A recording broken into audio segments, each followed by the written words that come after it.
Bonjour à tous, donc dans cette vidéo nous allons terminer notre petite section sur VS Code en parlant du SCM. C'est parti. Alors qu'est-ce que le SCM sur VS Code? Eh bien c'est très simple, il s'agit du Source Control Manager. Donc comme son nom l'indique, ça va permettre de générer tout ce qui est à base de source control, donc tout ce qui est Git et d'autres espaces en local que vous pourriez avoir, TFS, etc., etc.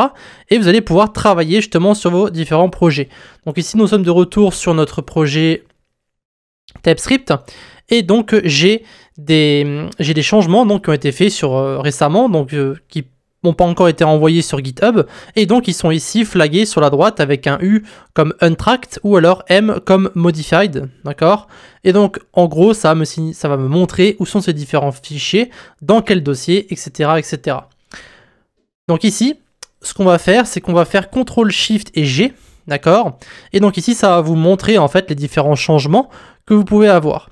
Il faut savoir que vous avez aussi des extensions qui sont disponibles si vous faites A catégorie, d'accord? Et la catégorie c'est SCM Providers, d'accord? Donc si vous cherchez quelque chose de spécifique auquel vous pouvez vous connecter, vous avez donc Azure Repo, SVN, TFS, Gitinor, ça c'est pour GitHub, vous avez GitHub Build Status, etc., etc.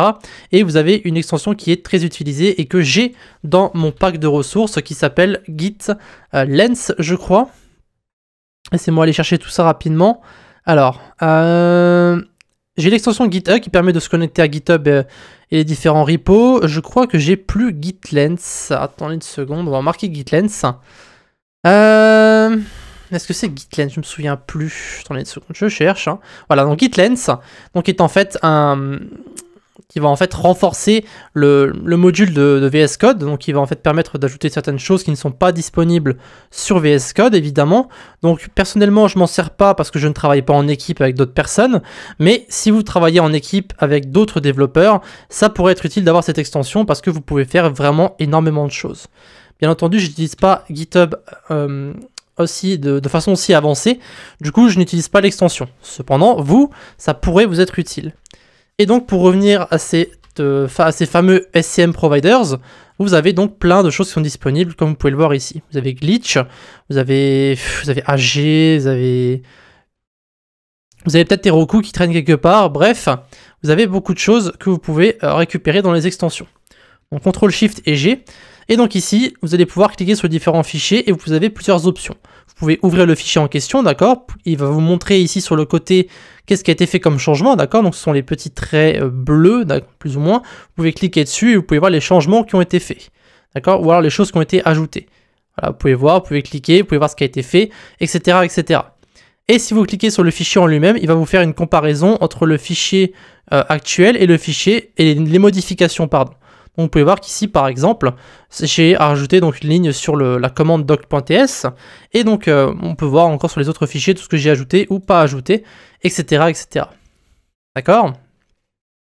Donc c'est à ça que sert justement Git et le SCM donc de VS Code, de pouvoir travailler avec GitHub et Git ou d'autres plateformes hein, comme Bitbucket ou GitLab, etc., etc. Vous pouvez même utiliser votre propre serveur en local si vous le désirez. Et donc vous avez accès à plusieurs commandes comme on l'avait fait avec la palette de commandes. Si vous marquez ici Git, vous avez plusieurs actions que vous allez pouvoir faire. Vous avez git fetch, vous avez git commit all, git add remote, donc ça c'est pour ajouter les différents changements. Donc si par exemple ici on fait git add et qu'on fait git add remote, on va mettre donc, alors on peut mettre le remote name, etc., etc. Bon, tout ça c'est pas vraiment nécessaire pour que je vous montre comment ça fonctionne. Il suffit simplement de taper les différentes commandes si vous savez comment ça fonctionne. Et évidemment s'il y a une commande qui n'est pas là, ce qui est assez rare, vous pouvez toujours utiliser l'extension GitLens. Si vous voulez, vous pouvez aussi utiliser les boutons qui sont en haut ici. Donc les différentes actions, pull, pull from, push, sync, apply stash, etc., etc.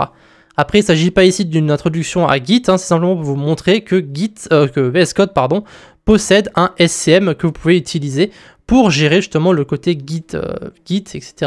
de votre projet. Voilà, donc vous pouvez ajouter state changes, vous pouvez ensuite les commits, etc., etc.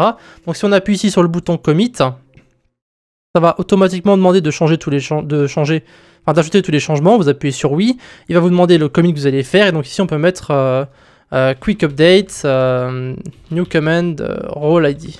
Et donc ici, ça va commit en fait tous vos changements. Et donc ici, ils vont tous disparaître. Et ensuite, vous pouvez faire simplement un push. Et ça fera ici le git push. Et vous pouvez appuyer sur le bouton ici pour envoyer vos différents changements sur GitHub. Et vous allez voir en bas, donc les changements ici. En bas, vous pouvez voir en bas à gauche que les changements ont été envoyés. Et donc, maintenant, si vous allez sur GitHub, eh bien, tous vos changements auront été envoyés.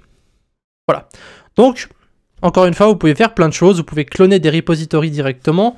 Donc, si vous marquez, alors que je pense que c'est cloning, non, clone, git clone, il va vous demander l'URL du repository et vous allez pouvoir ouvrir en fait un nouveau dossier avec ce que vous avez copié, etc., etc. Bref, il s'agit de Git, hein, donc toutes les commandes sont disponibles normalement. Donc après, c'est à vous de voir ce que vous voulez faire. Voilà. Ce sera donc tout pour le SCM de VS Code, donc ce sera aussi tout pour notre petite section, donc on va pouvoir recommencer tout ce qui est HTML, CSS et leur framework.